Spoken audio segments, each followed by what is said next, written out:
ganar unos ingresos extras trabajando donde quieras y cuando quieras. ¿Quieres conocer gente nueva? ¿Ampliar tu red de contactos y disfrutar de una experiencia humana irrepetible? Desde My Secret Flower, empresa especializada en la comercialización de productos eróticos, estamos organizando un curso para vendedoras de Tupper Sex. ¿Curso? ¿Producto erótico o qué? ¿Un consolador? Sí. ¿Y para usar un consolador dice que hace falta un curso? Perdona. Eso no tiene secreto ninguno, eso no tiene secreto, ¿no? O sea, tú, eso... Para adentro ya está, ¿no? Oye, por favor. No, supongo que también se puede chupar, un poco tontería, ¿no? Hola, soy Gretel Stwick y os invito a todos a que vengáis a ver la obra Tupper Sex aquí en el Teatro Thalía desde el 29 de octubre al 16 de noviembre. Estoy encantada de estar en Valencia porque es mi casa y es una obra muy divertida que hago junto a mi compañera Elena Fortuny.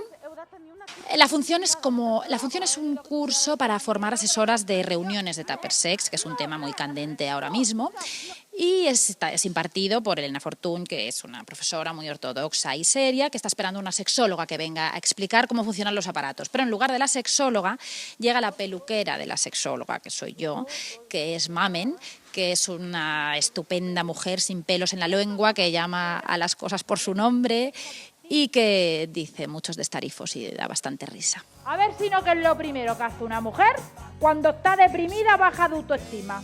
Com li agrada dir a la doctora Ramos, ara la pregunta ja no és ¿te apetece comer?, sino ¿qué te apetece que te coman?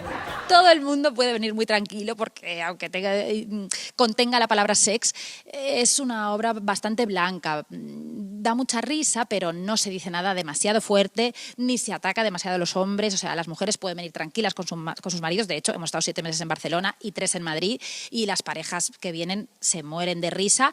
Pandillas de chicas también se ríen mucho, pandillas de señoras mayores, pandillas de chicos, vamos, que es una obra bastante para todos los públicos porque es respetuosa a pesar de tratar el tema que trata, que parece que es tan tabú que no se puede hablar. Bueno, pues se habla de ese tema que es común a todo el mundo y con muchísimo humor. Así que nada, os espero.